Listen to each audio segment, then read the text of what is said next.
Hello అండి, ఎలా ఉన్నారు అందరూ? అందరూ బాగుండాలని కోరుకుంటున్నాను. Welcome to Vaishu stories and blogs. ఇవాళ మీతో ఒక రెసిపీని షేర్ చేసుకుందాం అనుకుంటున్నాను. అదేంటంటే చాలా సింపుల్గా, ఈజీగా, టేస్టీగా అయ్యే ఎగ్ ఫ్రైడ్ రైస్ అండి. అందరికీ నచ్చుతుంది, చిన్నపిల్లలకి పెద్దలకి అందరికీ నచ్చుతుంది. బ్యాచిలర్స్ కానీ అందరూ ఎవరైనా సరే, కొత్తగా మ్యారేజ్ అయిన వాళ్ళు కానీ చాలా ఈజీగా చేసుకునే రెసిపీ అండి ఇది. సో ఇప్పుడు దానికోసం చూసేద్దామా.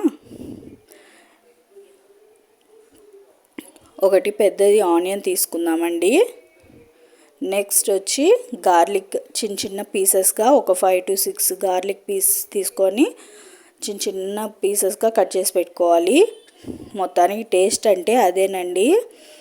ఆ తర్వాత క్యారెట్ ముక్కలు, కొద్దిగా క్యాప్సికమ్ ముక్కలు,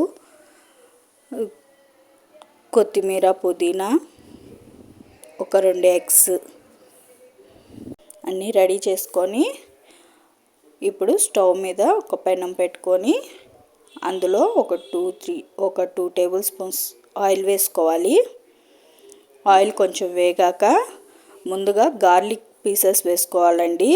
అవి బాగా వేగితేనే అవే టేస్ట్ అండి అసలు ఫ్రైడ్ రైస్ అంటే.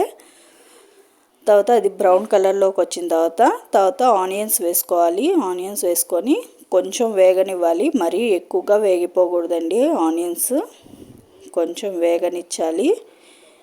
ఆ తర్వాత 2 ఎగ్స్ తీసుకొని వాటిని పగలగొట్టుకొని వేసేసుకోవాలండి.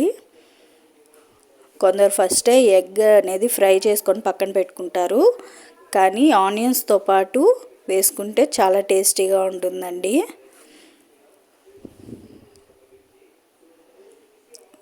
ఎగ్స్ తీసుకొని వేసుకొని ఆ తర్వాత బాగా కలిపెట్టాలి. ఫ్రై అయిపోవాలన్నమాట, బాగా ఫ్రై అవ్వాలి.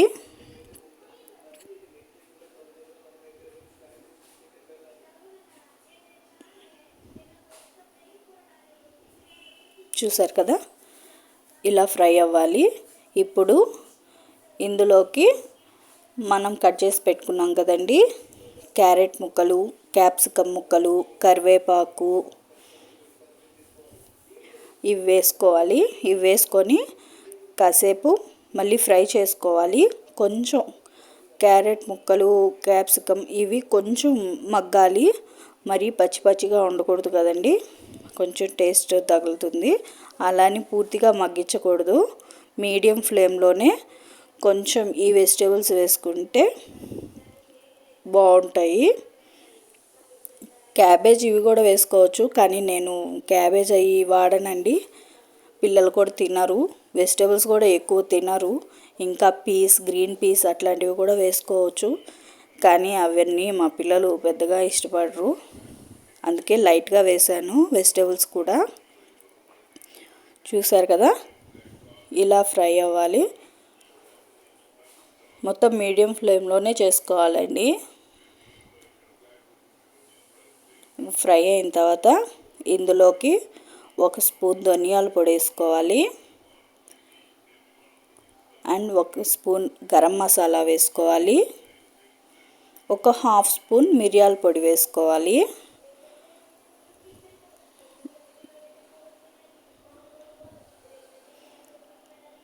వేసి బాగా వేగాలండి. ఆ స్మెల్ అనేది బాగా తెలుస్తుంది ఫ్రై అయ్యేటప్పుడు. బాగా వేయించాలి, మీడియం ఫ్లేమ్లోనే వేయించాలి.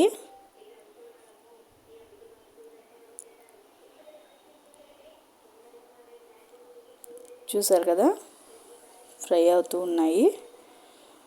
బాగుంటుందండి. ఇంకా వీటిల్లో ఎటువంటి సాసులు కానీ, టేస్టింగ్ సాస్ కానీ ఏది వాడకూడదు. బయట మనకు టేస్టింగ్ సాల్ట్ అవి ఇవి వేస్తుంటారు, అవి తినకూడదండి.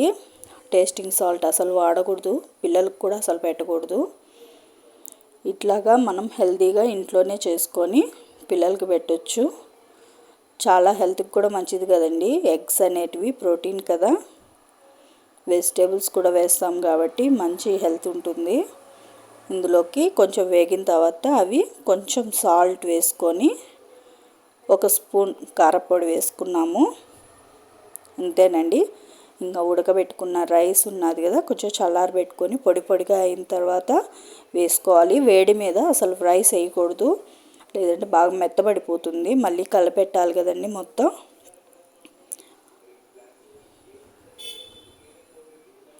అది చూడండి, అసలు టేస్ట్ ఎలా ఉంటుందంటే సేమ్ టు సేమ్ మనం బయట తెచ్చుకునే ఫ్రైడ్ రైస్ లాగే ఉంటుందండి. చాలా బాగుంటుంది. పెద్దవాళ్ళు అయితే ఇంకొంచెం స్పైస్ వేసుకోవచ్చు, కానీ నేను చెప్పిన స్పైసెస్ సరిపోతుంది. మొత్తం టేస్ట్ బాగుంటుంది. ఇంకా బయట తీసుకోవాల్సిన అవసరం లేదండి. వాళ్ళు ఎటువంటి ఆయిల్స్ వాడతారో తెలీదు, ఏమేమి వేస్తారో తెలీదు అసలు. కానీ ఇట్లా చేసుకున్నారంటే మాత్రం సేమ్ మనం బయట టేస్ట్ అనేది ఎలా ఉంటుందో అలాగే ఉంటుంది. ఇంకా లాస్ట్లో కొత్తిమీర పుదీనా కలిపి తీసుకున్నాం కదండి, అది వేసి గార్నిష్ చేసేసుకొని ఒకసారి కలిపేసుకొని ఒక 2 మినిట్స్ మూత పెట్టేసామంటే ఆ ఫ్లేవర్స్ అన్నీ బాగా రైస్కి బాగా పట్టేస్తాయండి. అంతేను, రెడీ అయిపోయింది. వేడివేడిగా తినేయచ్చు. చూసారు కదండి, సర్వ్ చేసుకొని వేడివేడిగా ఎంజాయ్ చేసేయడమే. నా రెసిపీ కనుక మీకు నచ్చినట్లయితే ప్లీజ్ లైక్ చేయండి, షేర్ చేయండి, కామెంట్ చేయడం మాత్రం మర్చిపోకండి, అండ్ సబ్స్క్రైబ్ చేసుకోండి. Thank you for watching. Take care. Bye.